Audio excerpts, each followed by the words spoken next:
Buenas noches. Con la venia de los señores decanos presentes, vamos a dar inicio a la 107ª sesión de Cátedra Perú, que es el foro permanente de reflexión de la Universidad de San Martín de Porres. Antes de anunciar el tema, les ruego que nos pongamos de pie, porque siendo el mes patrio, como ciudadanos peruanos, y también invitamos a los extranjeros a acompañarnos a cantar el himno nacional sagrado para nosotros.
Gracias. Antes de dar paso a la inauguración oficial de esta sesión de Cátedra Perú, permítanme mencionar muy brevemente lo siguiente. Primero, como ustedes verán, el título de la cátedra en esta oportunidad es La crisis separatista en Puno. Un tema particularmente delicado, complejo, y debemos decir doloroso de ser abordado. Sin embargo, intenta ser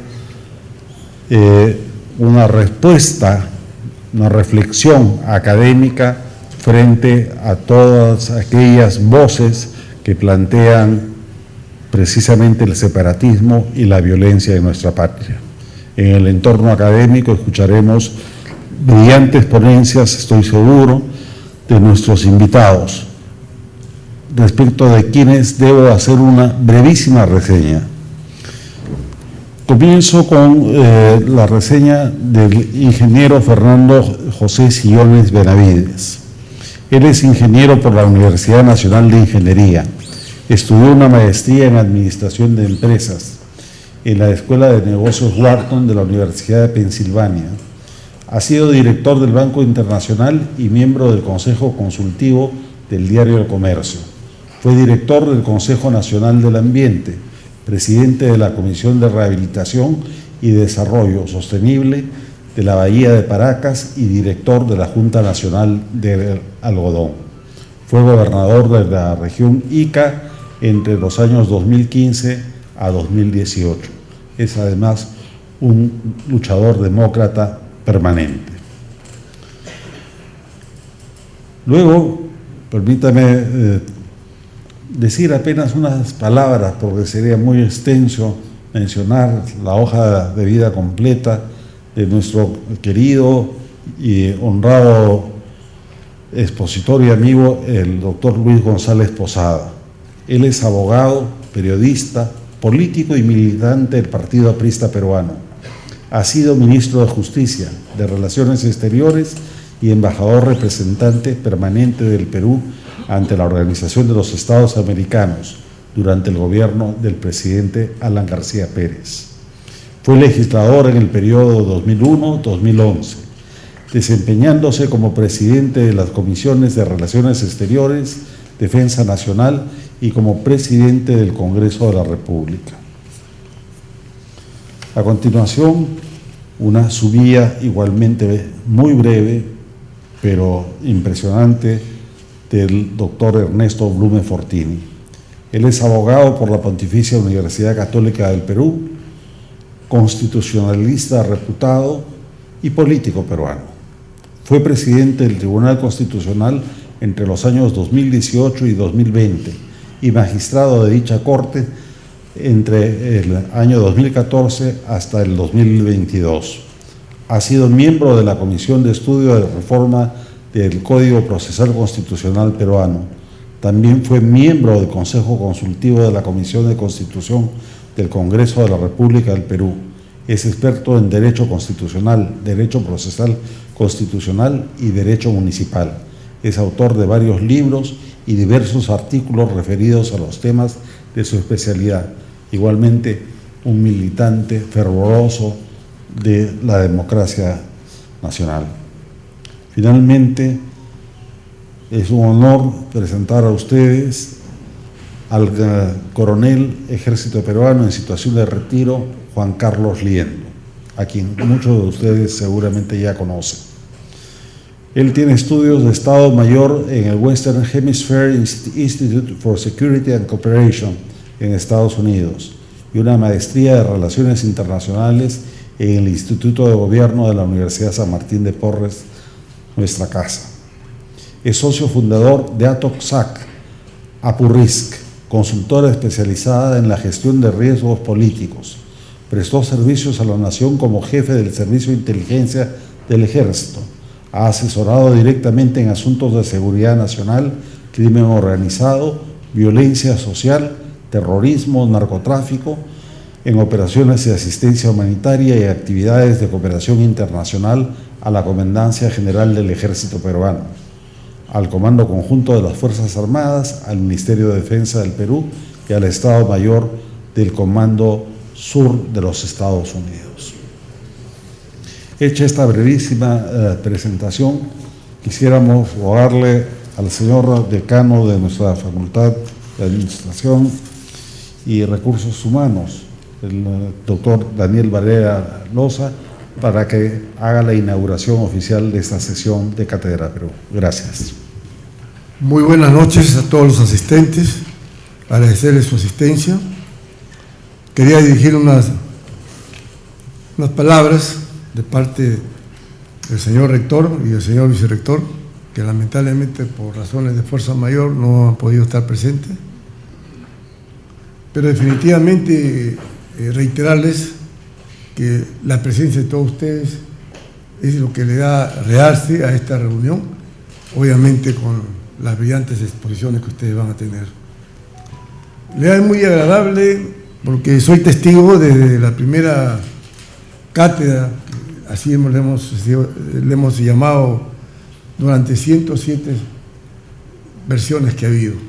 verán que es un trabajo constante y permanente y que consideramos que la universidad es la mejor manera de apoyar a que nuestro país, nuestro querido país, salga adelante.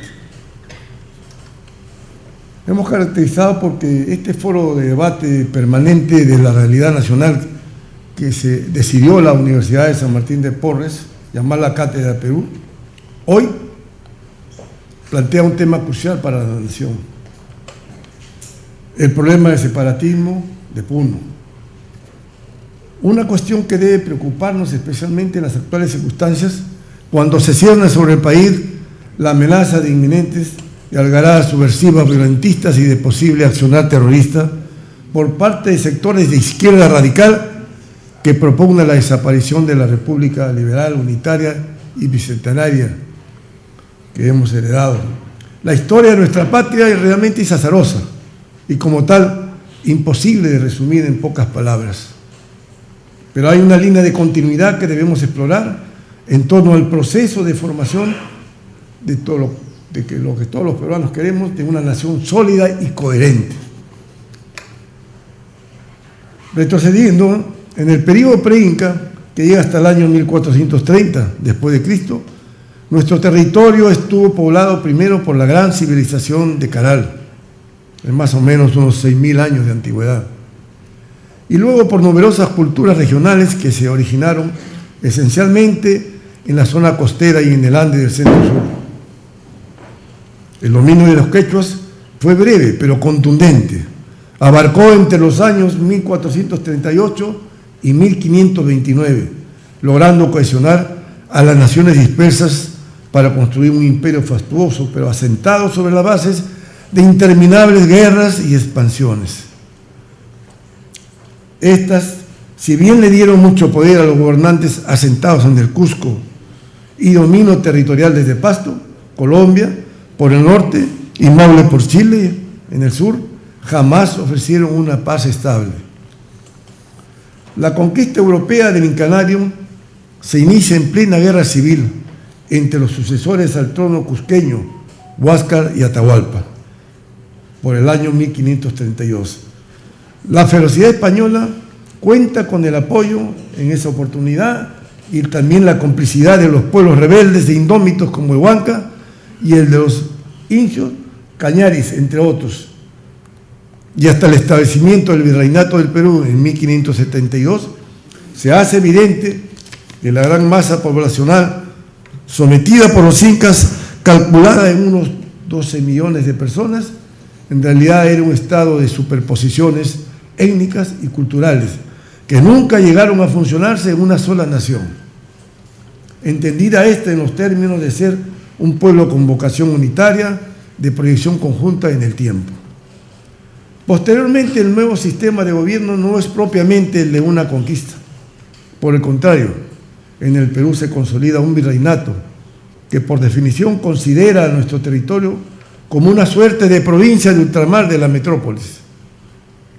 Pero la imposición de las nuevas divisiones y parcelaciones solo crean una nueva forma de dominación y administración que definitivamente no cancela el ancestral problema de las etnias originarias, sino que apuesta por un proceso bueno en sí mismo, de mestizaje progresivo, del cual fue emergiendo el sentido de lo que conocemos como la peruanidad hoy día. 40 virreyes después y una larga lucha por la independencia, por fin el Perú se separa del imperio hispánico y accede a su libertad en un acto que es propiamente de separatismo y de invención de una república, oficialmente establecida en 1821, que nace a contrapelo de la historia.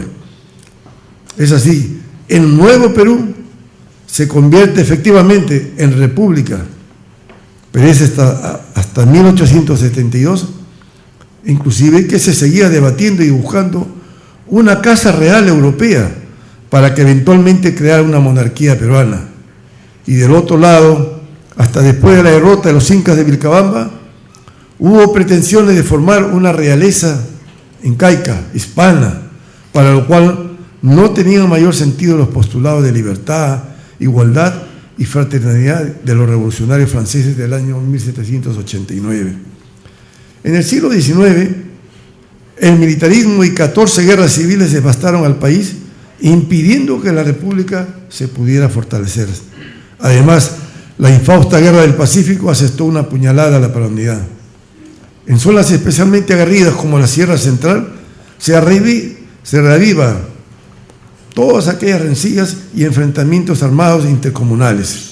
Y hasta hoy, un problema conocido ampliamente pero no abordado de manera frontal es la falta de división territorial, con linderos debidamente protocolizados, tanto en las 95 provincias como en las 1.845 distritos. A todo esto hay que añadir la cuestión indígena, problema de integración poblacional entre todos los habitantes citadinos y los rurales, que viene arrastrándose de los albores republicanos y al que le dedicaron tanto esfuerzo de unión precarios peruanos como José Carlos Mariátegui, Aya de la Torre, García Calderón, Víctor Andrés Belaúnde y otros tantos más. Transversalmente a todo este cuadro de frágil cohesión nacional se plantea la llamada cuestión aymara. Se trata de la historia de una etnia de origen disperso, con unos 3.000 años de antigüedad rastreada y que se distribuye entre las zonas de Puno, el altiplano boliviano y el norte tanto de Argentina y de Chile. Es una población dispersa de alrededor más o menos de 2 millones de personas que comparten una historia común, así como formas y rasgos culturales homogéneos. Peor, no se trata de una raza ni de una nación en sí misma. Apenas es una etnia equipable a las otras 77 que pueblan nuestro territorio. Tras haber sido dominados por los incas y dispersados por los europeos, así como por los republicanos, conferirle un estatuto de autonomía o un trato especial y diferenciado implicaría incurrir en el peor error de todos, el supremacismo. Sin embargo, sus autoridades comunales, alentadas directamente por Bolivia, quieren establecer en ese momento una nación independiente con la correlativa sucesión o separatismo de la región Puno, y peor todavía, de la macro región sur, incluyendo Ica, Huancavelica, Ayacucho, Apurímac, Cusco, Madre de Dios, Arequipa, Moquegua y Tacna. En un acto delirante, pretenden crear una república del sur peruano anexada como provincia tributaria a Bolivia, país que así tendría una salida soberana al mar pasando por nuestro territorio. Como antecedente histórico, algunos especulan con la recreación de la violenta y desventurada confederación de 1836 a 1839. Sin embargo, como lo han explicado distinguidos diplomáticos, historiadores y especialistas en seguridad y defensa, lo que hay detrás es una conspiración contra el Perú. Está alentada por el interés refundacional latinoamericano del Foro de Sao Paulo y la necesidad geopolítica de Bolivia, que se comporta como Estado hostil hasta la fecha en su interés expansivo a través del RUNASUR. Asusan además ideologías y movimientos subversivos de origen marxistas aliados con el narcotráfico, que anhela establecer estados narcosocialistas, uniendo las cuencas cocaleras del Brain, del Chaparé, y contribuyen así a la agitación propuesta con absurdos planteamientos que es de conocimiento de toda la población. Reconocemos, como verán, que la construcción de la nación peruana todavía está en curso y que el objetivo es complejo, pero apostamos por la consolidación de un Perú único, justo, libre y soberano, en el cual todos los pueblos tengan cabida de una coexistencia productiva y pacífica. Por ello repudiamos cualquier intento separatista, así como rechazamos enérgicamente la indebida injerencia extranjera en los asuntos internos de nuestra patria. Por eso la universidad, a través de esta, que es la de ustedes, la Cátedra Perú, se ha honrado en convocar el día de hoy a notables especialistas que disertarán sobre cómo enfrentar el enorme reto que se nos plantea. El ingeniero Fernando Sillones abordará cómo elaborar un plan de desarrollo para Puno y cómo fomentar una mayor integración regional. El ex canciller Luis González Posada tratará el aspecto internacional del caso. El coronel del Ejército Peruano, Juan Carlos Liendo, pasará revista al reto de la seguridad. Y la defensa nacional, y finalmente el constitucionalista doctor Ernesto Blume, abordará la urgencia de defender la República Unitaria. A todos ellos, en forma especial, nuestra profunda gratitud. A todos ustedes, la más cordial bienvenida. De esta manera, declaro inaugurada esta 107ª sesión de Cátedra Perú y decirles que viva el Perú. Muchas gracias.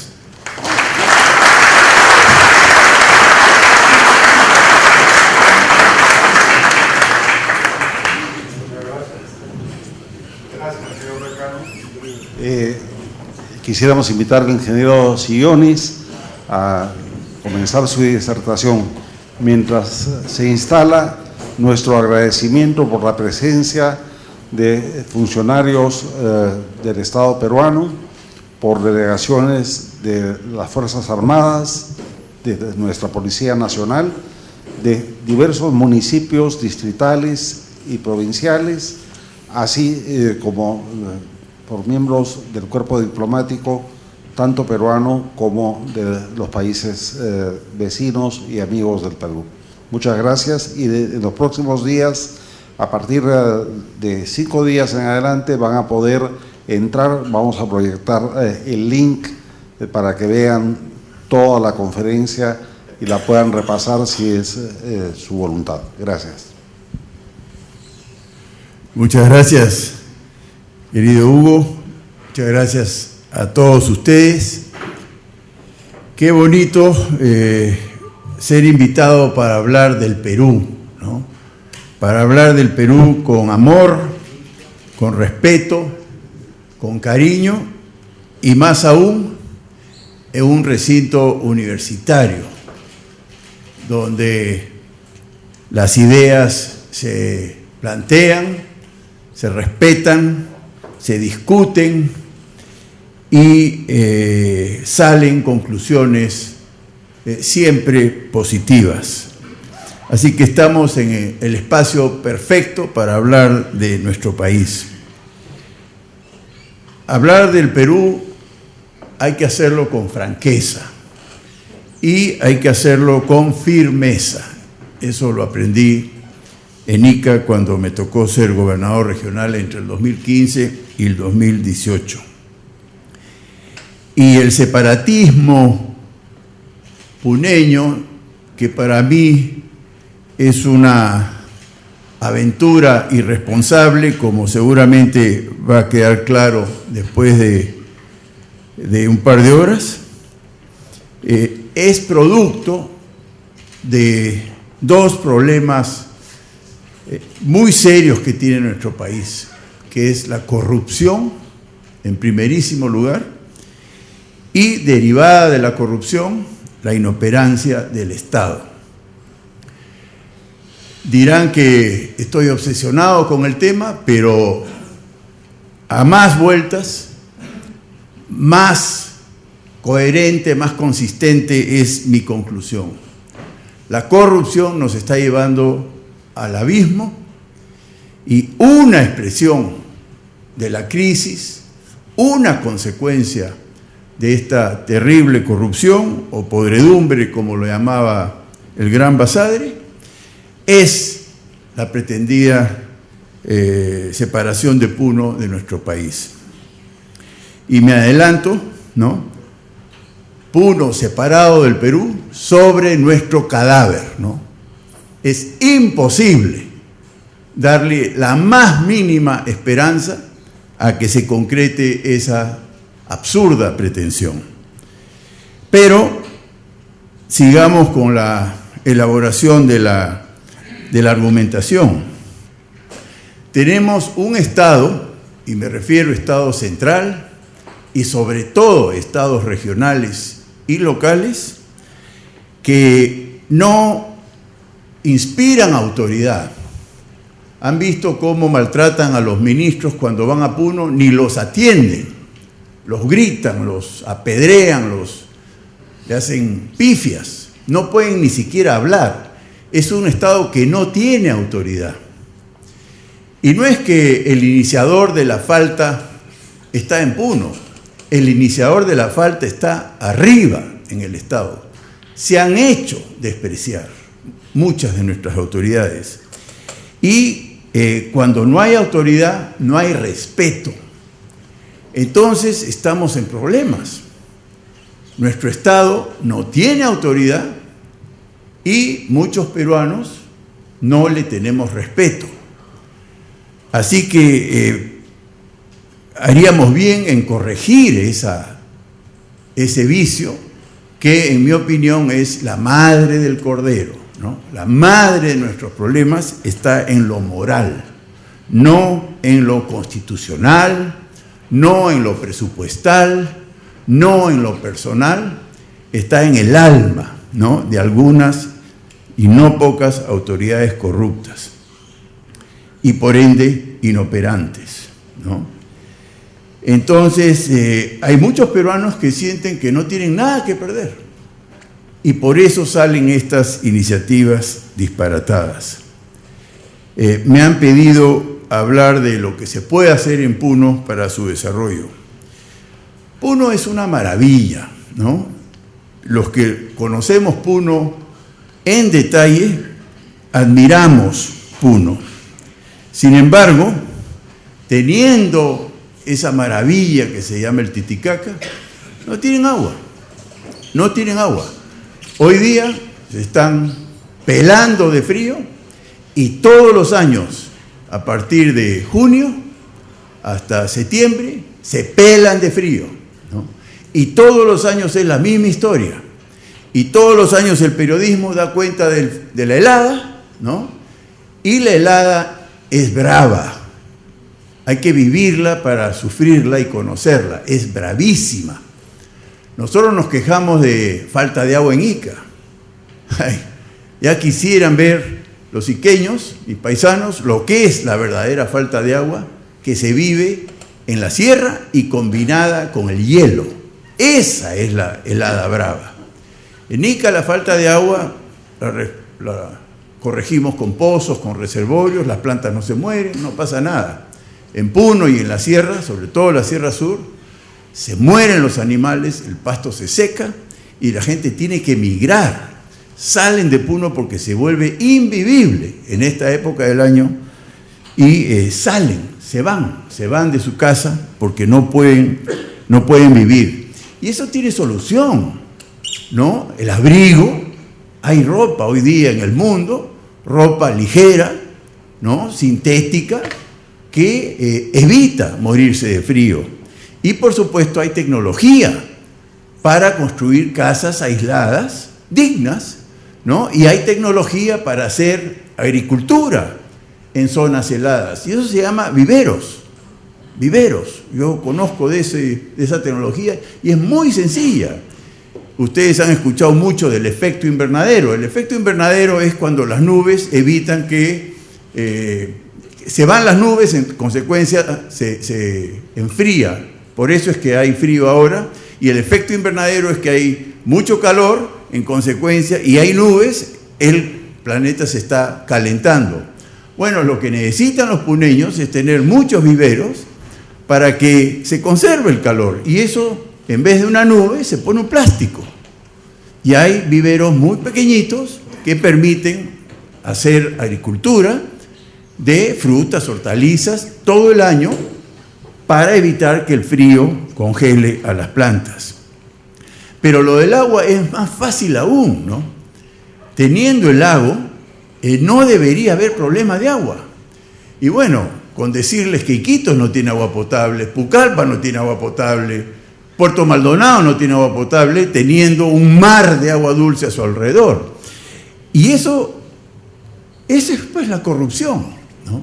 La corrupción es capaz de llevar ese absurdo de que los peruanos no tengan agua potable universal y continuo. Ni siquiera en Lima, ni siquiera en Lima. En Lima tenemos millones de compatriotas que no tienen agua potable, ¿no? Y esto nos escandaliza, lo del dengue. El dengue es un producto de no tener agua universal y continua y tener que almacenar agua en cilindros, donde se reproduce el maldito zancudo, transmisor del dengue. Fíjese todo lo que produce el no tener agua. Y simplemente es inoperancia, pero antes de la inoperancia es la corrupción. Entonces, tenemos que llevarle agua a los puneños, y en el campo es más fácil aún, porque el altiplano, la meseta del Collao, es facilísima de trabajar, a diferencia de la Sierra Quebrada como la de Apurímac, por mencionar solo una. Esta es mucho más fácil porque es mucho más plana, topográficamente es mucho más fácil, y es muy fácil construir reservorios, y el agua superficial subterránea está a escasos 4 o 5 metros, y con molinos de viento se puede tener todo el altiplano irrigado todos los días del año, ¿no? Los agricultores en Ica hemos aprendido que la diferencia entre tener agua todos los días del año y tener solo agua en épocas de avenida es pues 5, 6, 7 veces más productividad con agua todo el año versus agua estacional. Entonces, ahí hay un desafío muy sencillo de llevar prosperidad a Puno, pero con este Estado corrupto e inoperante es absolutamente imposible. Después voy a plantear una solución a ese respecto. La minería puneña, para pasar a otro espacio de desarrollo. Yo estoy convencido porque en Nazca tenemos también minería parecida a la de Rinconada en Puno.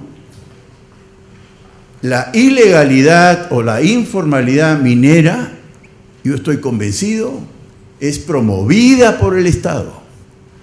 A los funcionarios corruptos les conviene chantajear y vivir chantajeando a los pobres mineros porque son ilegales y le hacen la vida imposible para que se formalicen, para precisamente poder seguir chantajeándolos durante toda la vida, ¿no?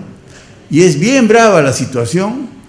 Una minería que no es contaminante, la de la Rinconada en Puno. Es una minería extractiva como la de Nazca, que es también extractiva. No se utilizan químicos, es simplemente picapedreros. Eso es lo que son los mineros de Puno, y generan mucha riqueza, pero como son ilegales, ¿no? Y estoy seguro provocados por el propio Estado corrupto, me refiero a funcionarios del Ministerio del Ambiente, del Ministerio de Salud, del Ministerio de Energía y Minas, de todas las instancias del Estado, se hace este mundo criminal, delincuencial, pero provocado desde el Estado. No nos costaría nada formalizar, hacer muy fácil la formalización de la Rinconada en Puno y, más aún, poner centros de compra de oro en vez de que se vaya a Bolivia y que se venda como oro boliviano. Es lo más absurdo que hay, pero no es tan absurdo cuando uno escarba y descubre que hay un negocio de mantener la pobreza y la informalidad a cargo de funcionarios corruptos. El contrabando. ¿Acaso no tenemos libre comercio con Bolivia? ¿Acaso no somos miembros del Pacto Andino? ¿Acaso no nos jactamos de tener libertad de comercio con todo el mundo, con Asia, con Estados Unidos y con Europa? Y cuando hay libre comercio no hay aranceles. Entonces, ¿de qué contrabando hablamos? Uno habla de contrabando cuando uno evade el arancel, ¿no es verdad? Antes teníamos aranceles altísimos, entonces había que meter de Arica y de Puno, y por supuesto en Aguas Verdes, todo lo que se podía, evadíamos el arancel y estábamos haciendo contrabando. Pero el Perú hace años, hace décadas que se abrió al mundo, y en buena hora que se abriera al mundo, y no hay aranceles, no hay aranceles. Entonces, ¿de qué contrabando hablamos? Si es Bolivia, nuestro país hermano, donde el comercio y la movilización de personas tiene que ser absolutamente libre, sin aranceles, ¿no? Entonces, no hay contrabando, ¿no? No hay contrabando. Lo que hay es evasión de impuestos, eso sí. Y, claro, los puneños no quieren pagar 18% de IGB, como los pequeños comerciantes de Gamarra, como todos los peruanos. A mí me parece mal que tengamos 18% de IGB. El 18%, y los economistas de esta universidad lo van a poder corroborar, el 18% es un aliciente a la informalidad. En todo el mundo, los IGBs suelen ser, no todo el mundo, hay otros países como nosotros, pero en los mejores países del mundo, 8%, 6%, 7%. Y ahí la formalidad es pues generalizada. 18% para un pobre es impagable, ¿no? Entonces tampoco se puede formalizar con 18%. Además, yo soy economista, a nosotros nos han enseñado en todos los tonos que aunque parezca mentira, uno baja la tasa y aumenta la recaudación. Eso lo vivimos los peruanos, sobre todo los de mi generación. Nosotros hemos vivido economías cerradas y regímenes tributarios absurdos, como cuando el gobierno militar le puso a la cerveza un selectivo del consumo descomunal, y son tan ignorantes los políticos de entonces que creían que subiendo la tasa brutalmente a la cerveza íbamos a recaudar toda la plata del mundo. Por supuesto, ahí empezó de verdad el contrabando de cerveza boliviana.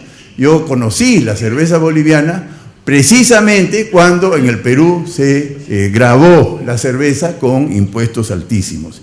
Entonces, otra propuesta, bajar el IGB, y no solo para los puneños, para todo el Perú, para recaudar incluso más y, por supuesto, formalizar más.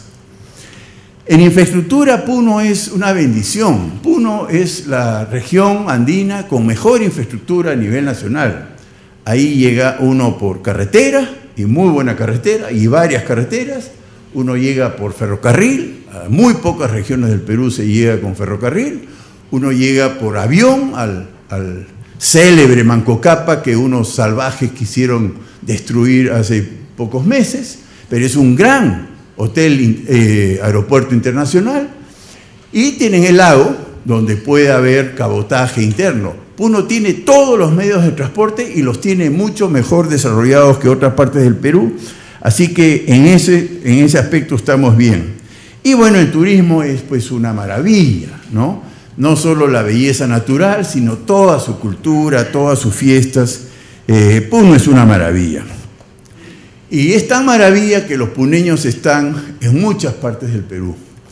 En Lima, Unicachi, el famosísimo mercado de Unicachi, que es un emporio extraordinario de actividad comercial boyante, es hecho por puneños, vienen de Unicachi. Unicachi es una localidad puneña y por eso le pusieron Unicachi. En Gamarra, ahí está mi amigo Enrique, me ha presentado a varios puneños, los mejores comerciantes de Gamarra, hay puneños entre ellos. En Ica, en mi tierra, los algueros, en Ica hay una actividad muy importante de extracción de algas y se exportan algas, y se ve que el lago les ha dado a ellos esta destreza, este talento para trabajar productos hidrobiológicos, entre ellos las algas. Ingeniero. Y los tenemos en el agro y son brillantes. Los trabajadores puneños son brillantes. Ingeniero, estamos... Correcto. Entonces están en todo el Perú y en buena hora están en el Perú. Pregúntenle a los arequipeños, a los tacneños, a los moqueguanos, ¿no? Hasta demasiado, dicen. Pero bueno, Puno es pues la Candelaria, así que nadie nos va a quitar la Candelaria. Sobre nuestro cadáver, los que hemos ido a la Candelaria y hemos vivido la diablada, de ninguna manera, eso no se pierde. Ahí está la Piedad, en la iglesia Santiago Apóstol en Lampa. Don Enrique Torres Belón la hizo con permiso del Papa Pablo VI, y tenemos el Titicaca, de donde salió Manco Cápac y Mama Ocllo. Y pretender quitarnos al padre del Tahuantinsuyo, es decir, al padre de todos nosotros, sobre nuestro cadáver. Muchas gracias.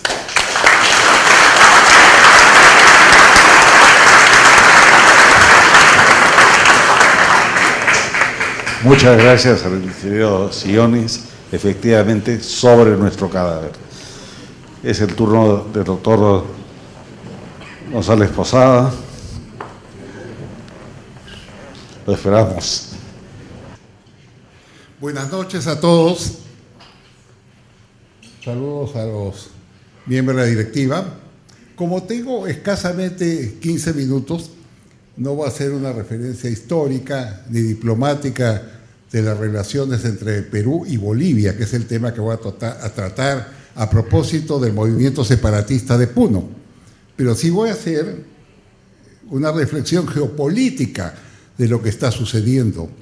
Y lo que está sucediendo desde mi punto de vista es que hay una ofensiva de sectores de izquierda que toman el tema aymara, el tema indigenista, para soliviantar a la población y proyectar el gran programa de Evo Morales, que es crear la República del Sur, las repúblicas independientes del sur, así lo ha dicho. ¿Cómo lo va a crear?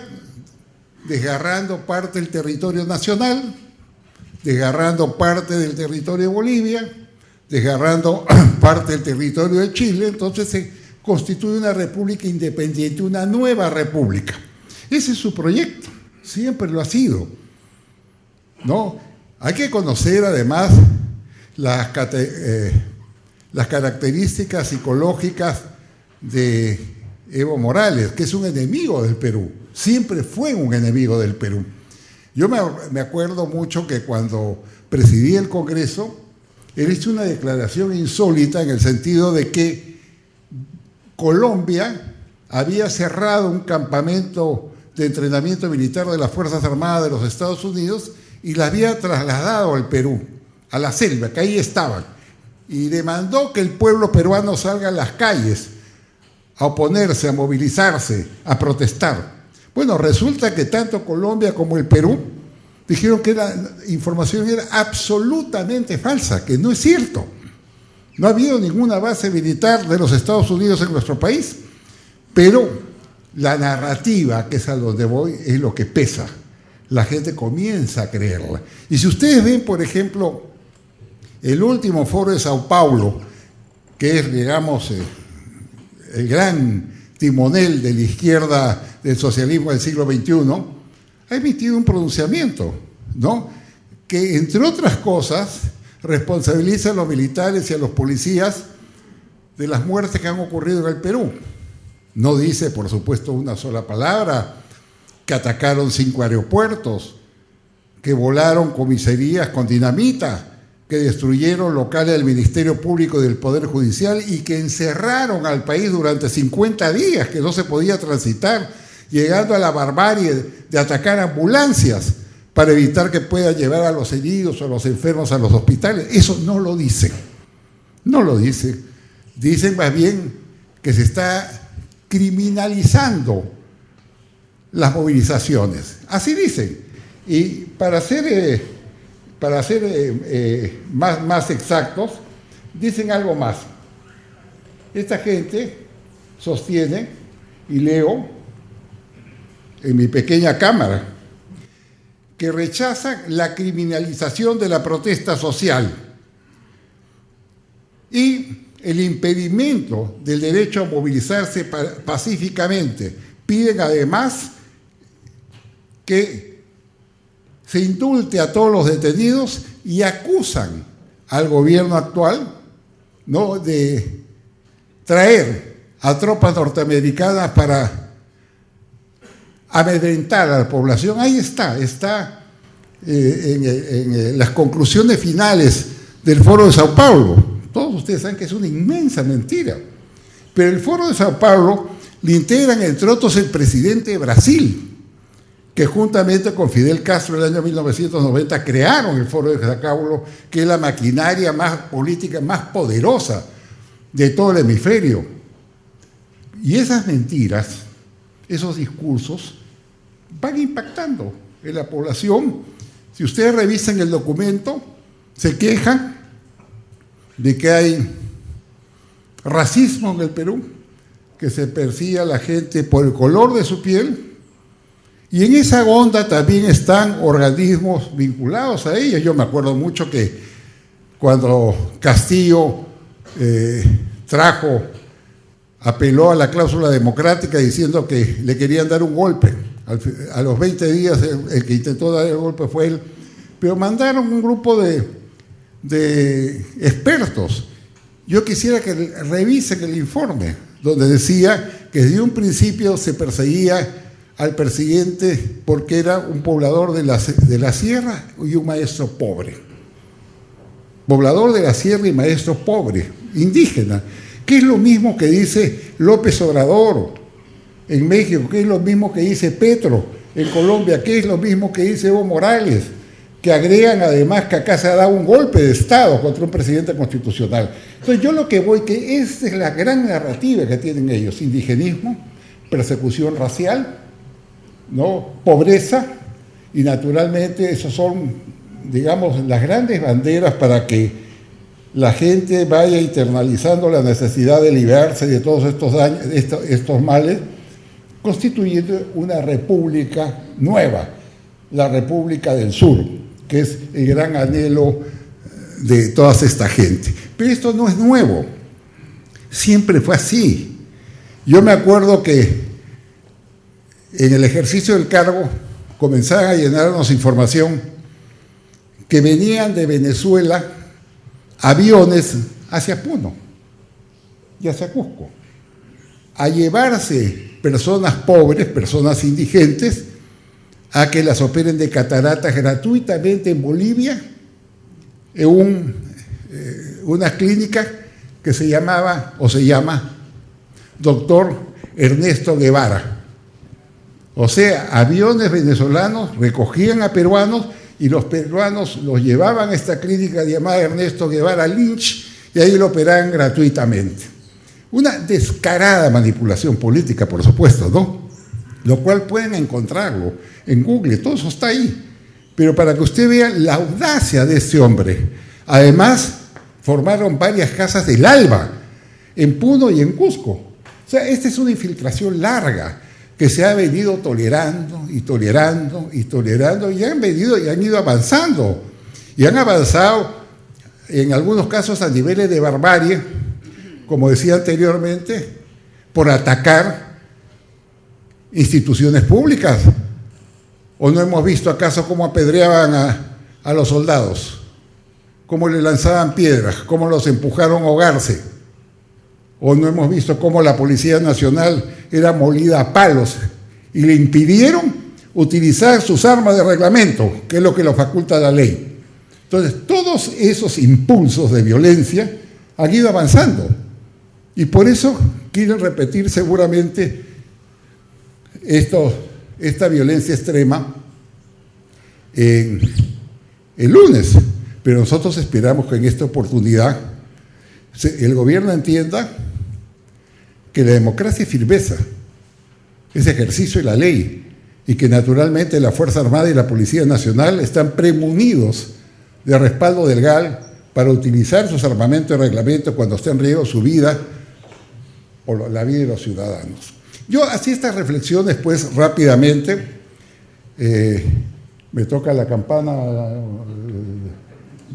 Hugo, cuando sea necesario, porque evidentemente el tema separatista de Puno tiene ese objetivo.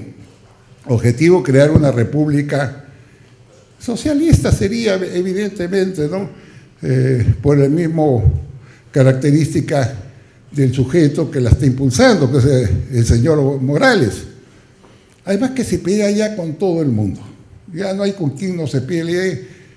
A nosotros nos acaba de meter un lío, porque resulta que descubrieron en España, en un avión estatal boliviano, media tonelada de cocaína pura, valorizada en $32 millones. Entonces Evo Morales acusó a Arce, al presidente que era su súbdito, que era su ministro de Economía o ministro de Hacienda, lo acusó: usted es el responsable. Y la gente de Arce dijo: no, usted está vinculado al narcotráfico, usted utiliza el chapare para producir droga. Yo no sé quién de los dos han sido, yo creo que los dos, ¿no? Pero uno se echa la culpa al otro. Pero los dos, y en este caso Evo dice: bueno, sí, pero la droga vino del Perú. La cocaína vive el Perú sin ninguna explicación. Entonces me parece, por ejemplo, muy bien que lo hayamos declarado, el Parlamento por lo menos lo ha hecho, ¿no?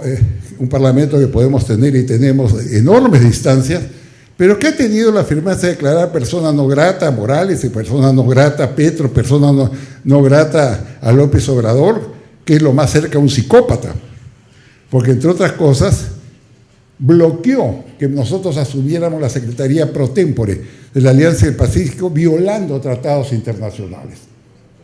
Como ustedes saben, y acá culmino, todo esto ocurre porque los organismos internacionales son ectoplasmáticos, no existen, nadie les hace caso. En Naciones Unidas, por ejemplo, uno de los países miembros del Consejo de Seguridad, uno de los 5, que por esa consideración debería ser la que mejor cautele los principios y valores consagrados en la Carta Constitutiva de la ONU, lo viola. Invade Ucrania, bombardea ciudades, arrasa con pueblos, ataca hospitales, ataca escuelas, ataca centros de servicio y, como le faltan manos o pies, contrata sicarios. El famoso grupo Wagner. Son sicarios pues asalariados que le pagan por matar. Y no pasa nada. Ahí sigue Rusia sentadito en el Consejo de Seguridad y que cuando mañana se dé una resolución X firmada por 199 países, basta que él, Rusia, lo observe para que no valga. ¿Quién puede entender eso? Es muy difícil de entender algunas cosas que están pasando acá. Resultan muy complejas de entender. En fin, estas son las flaquezas, porque evidentemente yo esperaba, como es canciller, se lo digo, yo esperaba que ante esta movilización de ataques, de agravios contra el Perú, esta victimización de Castillo, diciendo que le dio un golpe al Congreso de la República, yo esperaba que la Cancillería convocara o pidiera la convocatoria de una reunión del Consejo Permanente, donde están todo el cuerpo de embajadores en Washington, para hacer una exposición de lo que realmente ha pasado en el Perú, y ahí mismo, en su propio rostro, ¿no? Desmontar la farsa que han impulsado México, por ejemplo, y Colombia. No lo han hecho. No lo han hecho. Y por eso esa narrativa sigue avanzando. Y por eso esa narrativa tiene en el Perú 38% de aceptación. Porque hoy día vivimos en un mundo de comunicaciones y si usted deja que avance esa narrativa, evidentemente se va a imponer. Ellos son muy fuertes, tienen mucho poder, mucho dinero, muchos recursos, muchos canales de televisión, radio, periódicos. Entonces yo digo claramente, ¿por qué no denunciaron eso? ¿Por qué? Porque la OEA no denunció, por ejemplo, el hecho de que 3 países de la región, Nicaragua, Cuba y Venezuela, ofrecieran su territorio para que ahí se entrenen las Fuerzas Armadas de Rusia. Es una atrocidad. Eso en cualquier otro momento hubiera sido un escándalo. Pero nadie dice nada. Están preocupados más, parece, del noviazgo del secretario general de la OEA, que finalmente recibió una pequeña multa. Pero de estos temas sustantivos no se preocupan. Entonces, digamos pues que otro de los temas que debió denunciar el Perú es esta movilización separatista de parte de Puno, pero también sabe Dios a dónde alcanzará, como un intento de desestabilizar a la región, de afectarla, de desgarrarla, de destruirla. Y esos son hechos sumamente graves. Yo no me expongo, no continúo, estamos con el tiempo, solamente quiero terminar diciendo que mientras en el Perú tenemos 33 millones de habitantes, solamente 450.000 son aymaras, o sea, 1 punto algo por ciento, o sea, una población muy limitada. En cambio, Bolivia tiene 12 millones, y de los cuales 1.200.000 son aymaras. Ahí está el poder, es el poder de Evo. Ellos sí tienen por lo menos el 10% de la población aymara. Entonces estamos frente pues a un movimiento separatista, que es lo que está ocurriendo en Puno, que hay que ponerlo al descubierto, hay que vincularlo con los grupos de extrema izquierda agrupados en el socialismo del siglo XXI, ¿no? Y que evidentemente están operando abiertamente sin que tengan por parte del Perú, como corresponde hacerlo, a una república soberana que defiende principios y valores democráticos y los intereses permanentes del Estado, una respuesta firme. Ojalá que la tenga. Muchas gracias.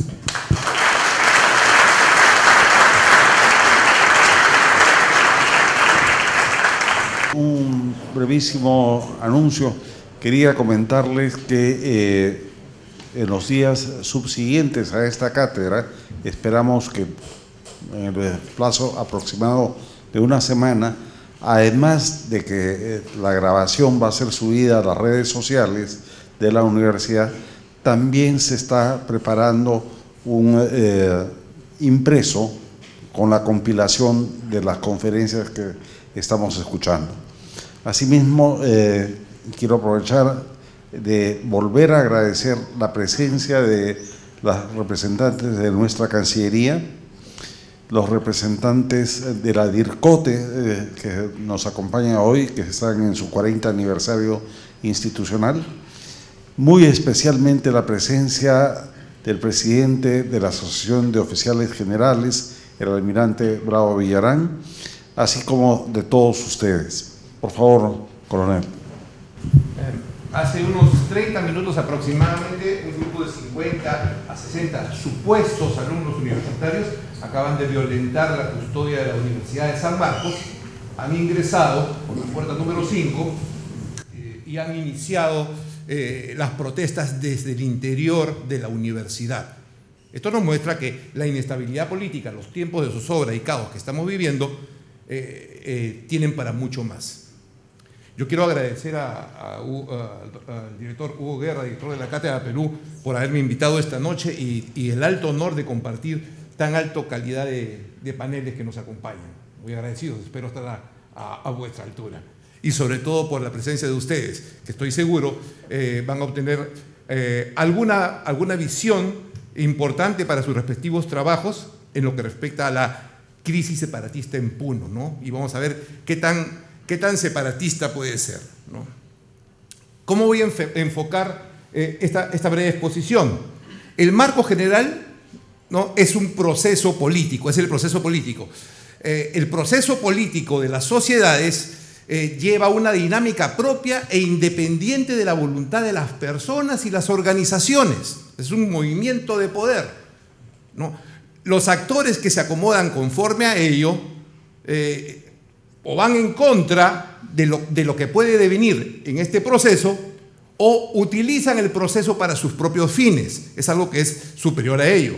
Y ese proceso político es el mestizaje peruano. Voy a precisarlo pronto. Con ello vamos a entender lo que pasa en Puno. Vamos a ver cuál es la importancia de Puno, si existe la voluntad de separatismo, qué es lo que viene sucediendo en torno a Puno desde el frente interno o externo y la respuesta del Estado peruano para arribar luego a unas conclusiones sobre este proceso político.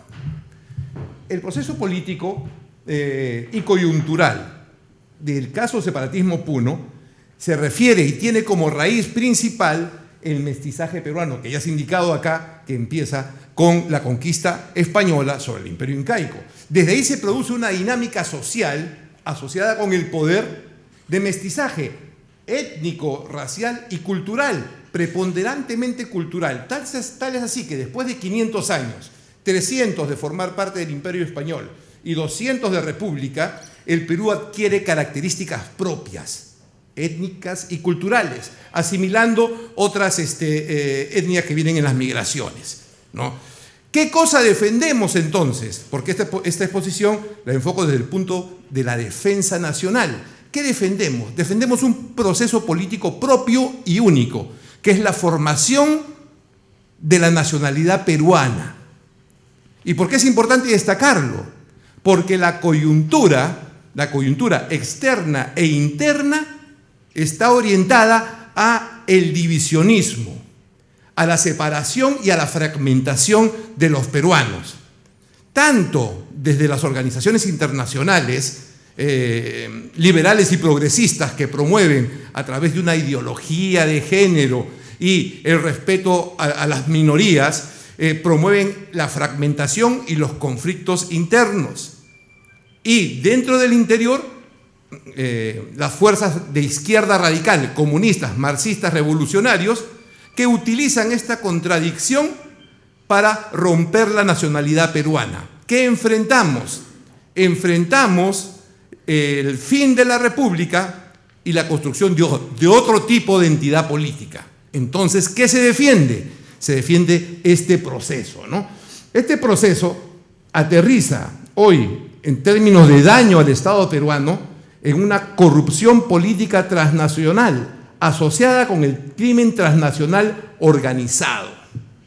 Eso es lo que tenemos y vamos a ver cómo se desarrollan esas fuerzas. Miren estos pequeños mapas, ¿no? Áreas de cultivo de coca están en rojo y las que están en color medio amarillo son comunidades nativas y campesinas. Nativas las en guinda y campesinas las amarillas. Miren la zona de Puno. En la zona de Puno, ¿cuál es la importancia? El crecimiento de los cultivos de narcotráfico, rutas de narcotráfico. Visualicen principalmente la línea punteada amarilla que va desde Sandia hasta Ilave. Miren, eso es una ruta importante del narcotráfico. Minería ilegal. En oscuro tienen todas las zonas de minería ilegal en el país. Miren Puno, Madre de Dios y las proyecciones sobre Moquegua y Tacna. Minería ilegal. Corredor minero. Miembros del partido político Perú Libre que tienen gobernadores regionales y alcaldes distritales y provinciales. A esto súmenle todos los puestos que ha dado, se dio en el gobierno de Castillo a estas organizaciones en el corredor minero. Los proyectos mineros en el sur, miles de millones en juego. El proyecto de litio en Puno, interés nacional e internacional. Las economías ilegales en torno a la cuenca del lago Titicaca. Miren las rutas, nuevamente, insisto en las rutas y las zonas que ustedes pueden apreciar. Y esa es la zona de Puno, ¿no? La línea de frontera que cruza el lago Titicaca, digamos, de norte a sur, cuando llega a la tierra entre el lago y la frontera Perú y Bolivia, tanto al norte y sur, son corredores estrechos, digamos, corredores estrechos, y en esos corredores estrechos pasan las rutas del narcotráfico. En esta zona de acá es importante, recién llegó la información. San Pablo de Piquina, en territorio boliviano, es el centro, el puesto de comando de toda la organización violentista en el sur, con gente de Sendero Luminoso, de los llamados Ponchos Rojos y miembros del MAS asociado con Evo Morales, en el borde de la frontera. Actores de interés sobre Puno, lo que ya hemos visto relacionados con el crimen internacional y países involucrados. Y aquí hay un factor común. Bolivia, Venezuela, Cuba, Brasil, México, Colombia, más Perú, tienen un fuerte componente de narcotráfico en sus economías. Para unos el Perú puede ser un narcoestado, aunque está más débil, pero sí México, Colombia, Venezuela y Bolivia, el poder del narcotráfico es mucho más contundente. Otros intereses internacionales, como de China y Canadá, interesados en el litio, o los Estados Unidos por la posición geográfica de Perú. ¿Es importante Puno? ¿Es relevante todos esos actores? Separatismo, y antes de ello, visto la complejidad, ¿el Estado peruano tiene la capacidad de hacerle frente, así como estamos, a toda esta realidad compleja? Lo dejo ahí. ¿Existe separatismo en Puno? Definitivamente hay toda una voluntad política ya expresada por el doctor González Posada, muy bien precisada, ¿no? Sobre una región importante del país. Pero conocemos al poblador puneño, al menos los oficiales de ejército que hemos trabajado en la zona y los que pueden ver, No hay una vocación interna de los aymaras por separarse del Perú. Lo que hay es una narrativa dominante y mecanismos de influencia del crimen organizado asociado con gobiernos de crimen organizado que promueven ese separatismo, porque detrás de ello están todos los recursos que ustedes acaban de ver. Ese es el hecho concreto. El separatismo quiebra la unidad nacional y genera conflictos. De tener éxito ese separatismo, ¿se imaginan lo que pasaría en el norte del país, en las zonas del Amazonas, en otras zonas del interior del país? Eso es lo que nos estamos jugando, digamos, ¿no? Importante este mapa, es el mapa de la nación aymara. Miren los puntos que están en torno al lago Titicaca y están señalados como comunidades lingüísticas aymaras. Esos son los puntos, las bases de control de la movilización y la protesta, donde se estaban hoy, actualmente, recaudando fondos para la toma de Lima. Ya lo hicieron antes, ahora con menos éxito, pero ese es el eje de la nación aymara. ¿Qué sucede en Puno, digamos, no? A ver, un fracaso total de la clase política peruana. Y aquí quiero precisar, o sea, en nuestro país, ¿no? En el Perú existen potentes referentes y actores protagónicos políticos individuales. ¿No? Hay muchas capacidades individuales en torno al poder, incluso hoy vigentes, algunos de ellos en el Congreso, y también acá tenemos presentes personalidades políticas de hace tiempo, pero han sido sobrepasadas por la magnitud de la fuerza internacional del crimen organizado en una forma nunca vista. Este crimen internacional organizado, que tiene componente político, es parte propia del cambio del orden mundial. El orden mundial post Segunda Guerra Mundial, post Guerra Fría, ya cambió. Las grandes potencias están en conflicto, y al que están en conflicto buscan dos cosas: nuevos aliados y recursos naturales. Países como México, Colombia, Brasil, Argentina, Bolivia juegan en ello y tienen que tener aliados y tienen un factor común: el narcotráfico, recurso importante; mineros, recurso importante. Entonces, la clase política peruana ha sido sobrepasada largamente porque no puede tener acción de grupo. Los referentes individuales no son suficientes. Por eso hemos tenido presidentes como Castillo o el gobierno ahora. Eso es importante tenerlo en cuenta. Por ello, Puno ha sido abandonado en los últimos 20 años. Y aquí tendría para explayarme mucho más, digamos, pero hasta ahora la relación entre el poder del Perú no alcanza para administrar la riqueza y la importancia geográfica de una zona como Puno. No tenemos en el país un poder que asegure la integridad territorial, la soberanía, que lo asegure, porque esta está siendo doblegada.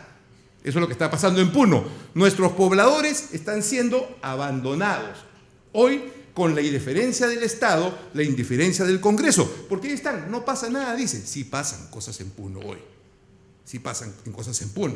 Digamos, hay el empoderamiento del crimen transnacional, dirección política de Sendero Luminoso en su organización, limitado empleo de las Fuerzas Armadas y el gobierno en crisis política. ¿No? El gobierno en crisis política. Esa es una visión interna. La crisis política actual del gobierno es muy grave porque, lo voy a decir en tema muy claro, los actores del gobierno y del Congreso, en su mayoría, en su conjunto, están preocupados por su supervivencia política y no ir a la cárcel, y para ello deben llegar al 2026. Esa es la prioridad de la acción. Y con esto se produce un problema grande en el frente interno en Puno, porque si aparentemente no pasa nada, y la zona en Puno sigue en penumbras políticas, si no pasa nada en los próximos 2 años, solo se aguanta para que después el gobierno que llegue se enfrente con un escenario mucho peor de lo que estamos viendo hasta el día de hoy. Esa es la dinámica interna. La dinámica externa que existe sobre el Puno es el socialismo del siglo XXI. El doctor González Posada lo mencionó hace unos momentos. El 2007, 2008, cuando quien habla era jefe del Servicio de Inteligencia del Ejército, se desactivó totalmente la Coordinadora Continental Bolivariana. ¿Se acuerda, doctor? Porque ya tenía la amenaza, pero por ahí quedó el germen. Y ese germen lo agarró Sendero Luminoso y empezó a crecer, a crecer, a crecer. Y hoy, con el abandono del ejercicio de poder del Estado, se empodera esta vertiente política, ¿no? No es simple ni son actores desconectados, están conectados en un eje de Cuba. ¿Por qué? Porque Cuba domina Venezuela. Venezuela influye preponderantemente sobre Bolivia. Tenemos el Foro de Sao Paulo en Brasil, el Grupo de Puebla en México, la influencia de China, Irán y Rusia, ¿no? Y el crimen internacional organizado, que es transversal. Eso es lo que sucede. ¿Qué tipo de problema genera al país esto? Esto genera al país un problema de seguridad y defensa nacional. No es un problema de violencia social, no es un problema de manifestantes o protestantes, no es un problema, aunque existen razones justificadas para que la gente proteste, no es un problema de orden interno, no es un problema policial, porque la policía tiene como marco el Estado de Derecho que ya está quebrado y sobrepasado por una fuerza transnacional. Importante. ¿No? Y las Fuerzas Armadas están limitadas políticamente a la inacción. Eso es lo que tenemos, digamos. ¿Cómo se traduce esto en los hechos concretos? Y este gráfico es producto después de la segunda toma de Lima. Sobre la media luna del lago Titicaca, se producen 3 ejes de expansión de influencia política articulados por el Movadef a través de el SUTEP CONARE y el FENATE, que corresponden a el eje político de Cusco a Purima, el corredor minero del sur y la proyección hacia Arequipa. Entonces, todo eso está en información abierta, solamente hay que colocarle los nombres, ¿no? Aquí vemos que un objetivo estratégico es consolidar la posición de Puno bajo control del crimen organizado en alianza con Sendero Luminoso. Y la proyección política hacia el norte son sus objetivos máximos. En este sentido, la toma de Lima es más una distracción, un proyecto de distracción y de propaganda política que del real interés del crimen organizado por consolidarse su posición en Puno. Ya se dijo acá, de tener ese control, el crimen organizado desde Bolivia tendría acceso al mar y a todo el potencial minero de la zona. Respuesta del Estado, ¿no? Puno como conflicto social, no va. El gobierno es un holograma, no tiene presencia real en Puno y no lo voy a detallar. Porque la máxima presencia, se supone, bajo control de las Fuerzas Armadas, son mantenidas estas en los cuarteles. Y este no es un asunto militar, esto no se arregla con balas ni con militares. Es un asunto más complejo de los propios tiempos en términos técnicos, una guerra híbrida con una zona gris donde se mezclan comercio legal con comercio ilegal, acciones de paz con acciones de guerra, protesta social con insurgencia terrorista, guerra cultural y propaganda versus la ausencia del Estado. Eso es Puno, ¿sí? Y en el Congreso este tema no existe, no está en agenda. Puno no existe para los congresistas. La respuesta del Estado, las Fuerzas Armadas, acuarteladas, Estado sin presencia y orden político local, el mayor referente es el FENATE. Ojo, importante aquí recalcar, la población de Puno no quiere esto, ¿sí? Pero la población de Puno, ancestralmente periférica a los centros de poder de la República, y del virreinato no tanto porque tenían un poder mucho más grande que el de hoy, periféricamente alejados del poder, en ostracismo económico y social y cultural, no tienen la atención del Estado.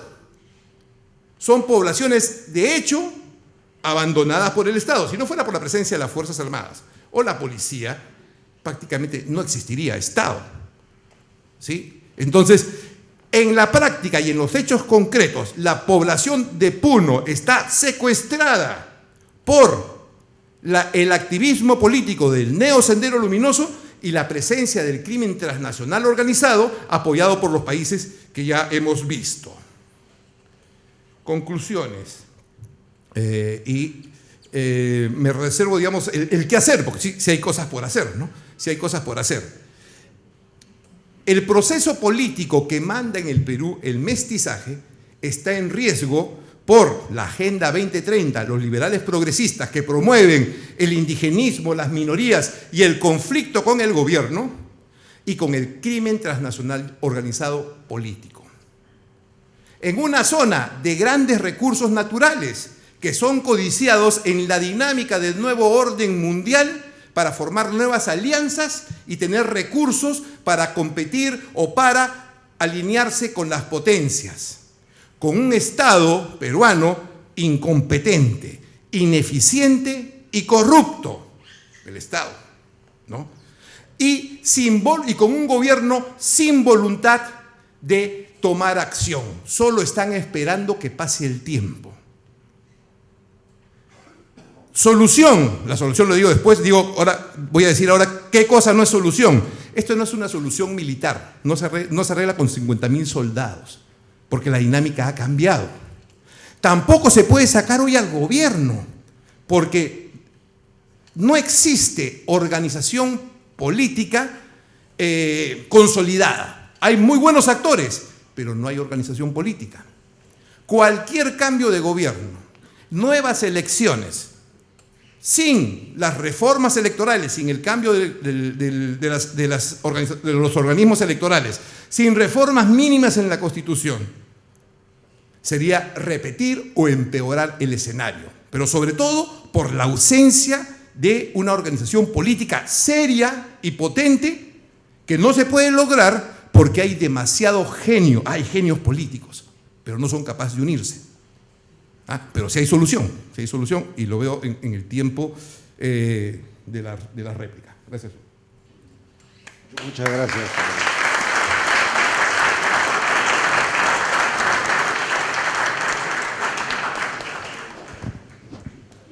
Agradecemos ahora al doctor Blume su disertación.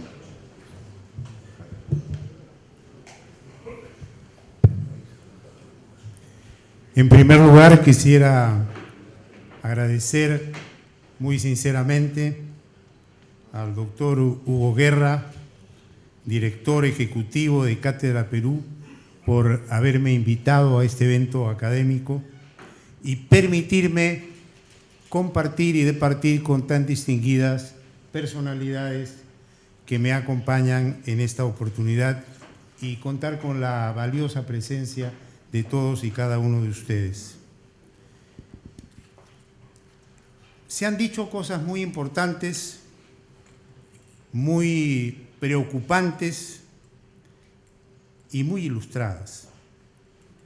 Pero se me pide dar un pequeño resumen de cuál es la visión del legislador constituyente peruano respecto al modelo de Estado imperante en el Perú.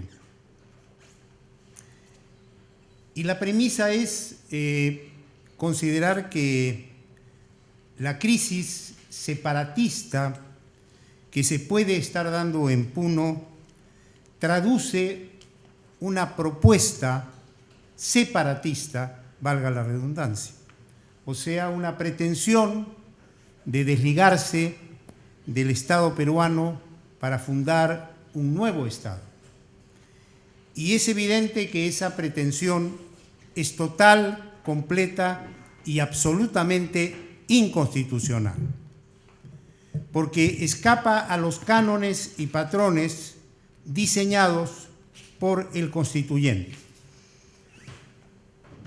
Si hacemos un análisis histórico desde la fundación de la República hasta nuestros días, observaremos que ha sido largo el camino recorrido por el Perú para forjarse como un Estado-nación y sobre todo para forjarse como un Estado constitucional, que es la forma más moderna del Estado y que existe en el Perú desde la Constitución de 1979, que es un modelo de Estado que apuesta por la soberanía de la Constitución en cuanto a expresión normativa del poder constituyente, que es el poder fundacional del Estado-Nación, que es el poder inherente al pueblo que crea el Estado-Nación y que es el poder que permite aprobar una Constitución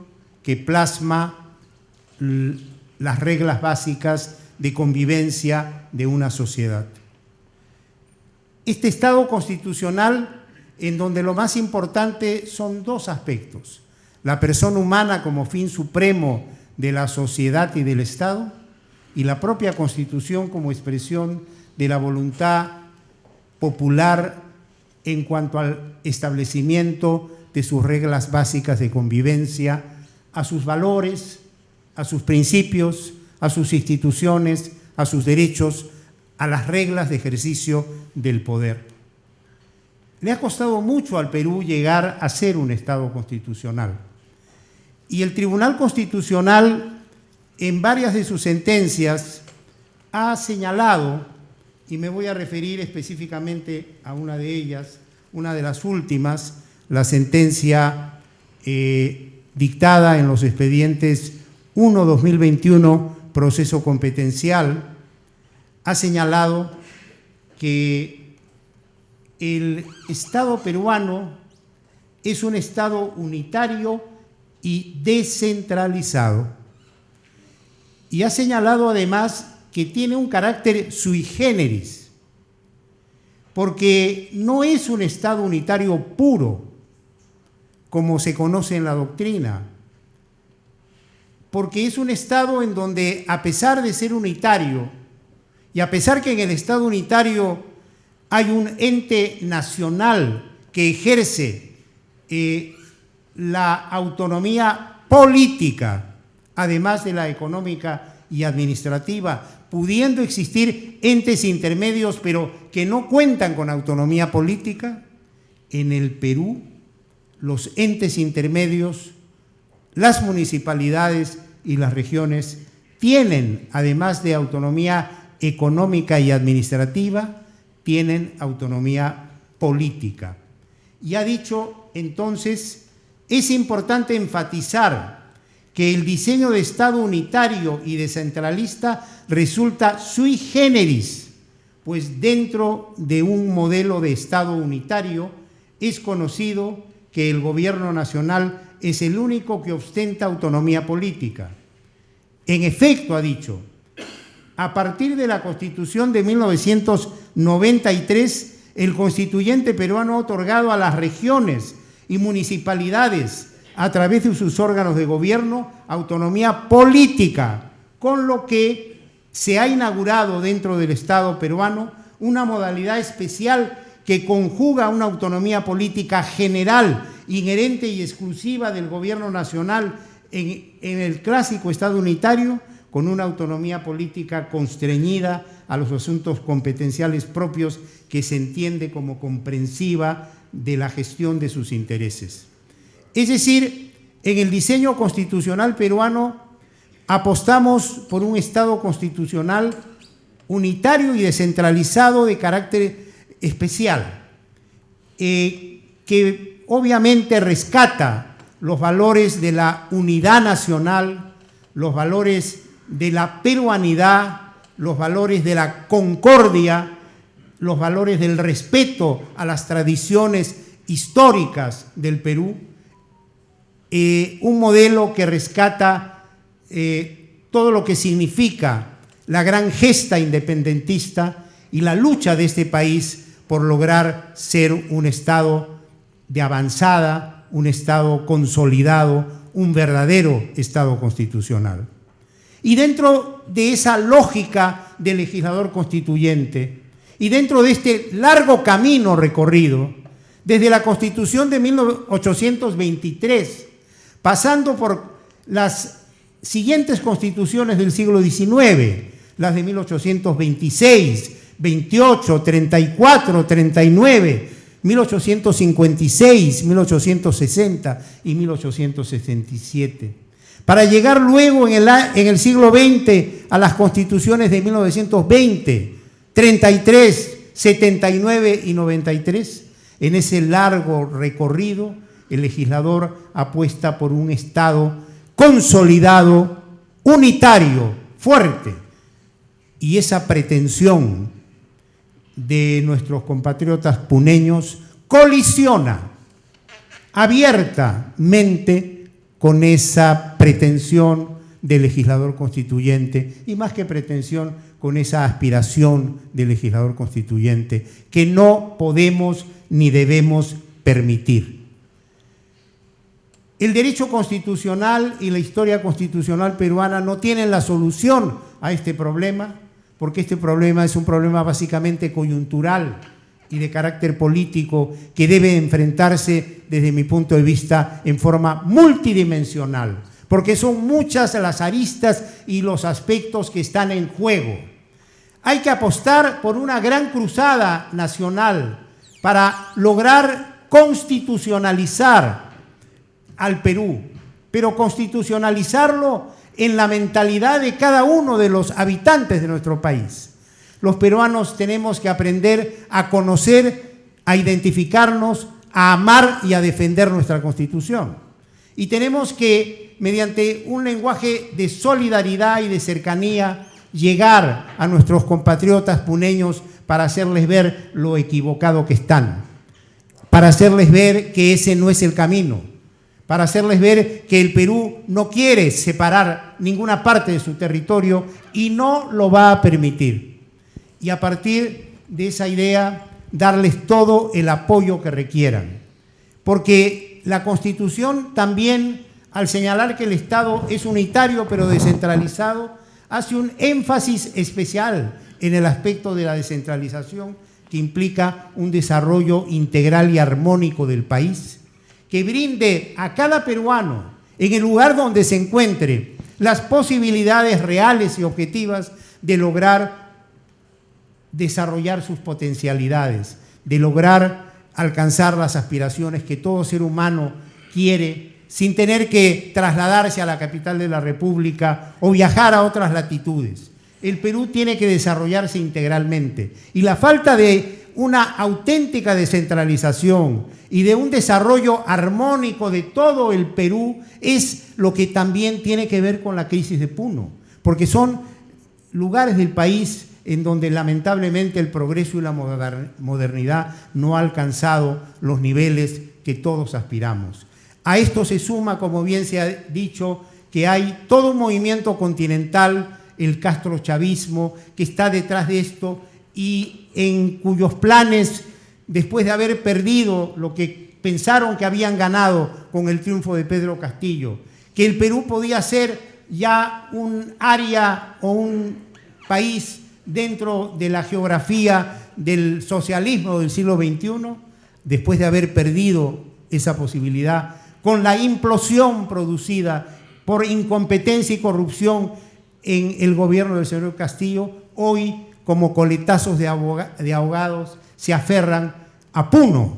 Puno para ellos puede ser un enclave desde el cual inician la reconquista del Perú hacia sus nefastas pretensiones. Y eso tampoco se puede permitir.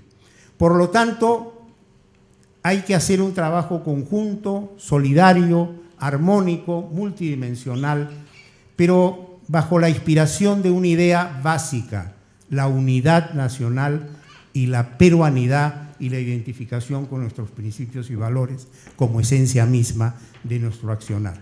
Muchas gracias.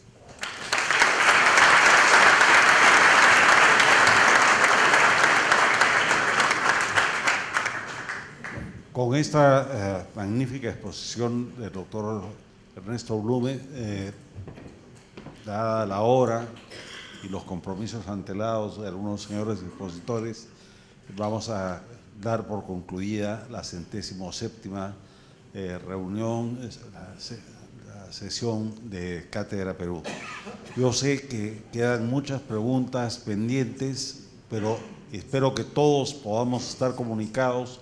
Se debe proyectar en este momento las direcciones digitales para mantener el diálogo entre todos ustedes, con los expositores, con la universidad. Y además, reitero lo dicho, de que va a haber un impreso que resume en los próximos días todas estas conferencias. No podemos terminar, sin embargo, sin... ya estamos... La misma ayuda que le requiere nuestro país para mantener a Puno unido.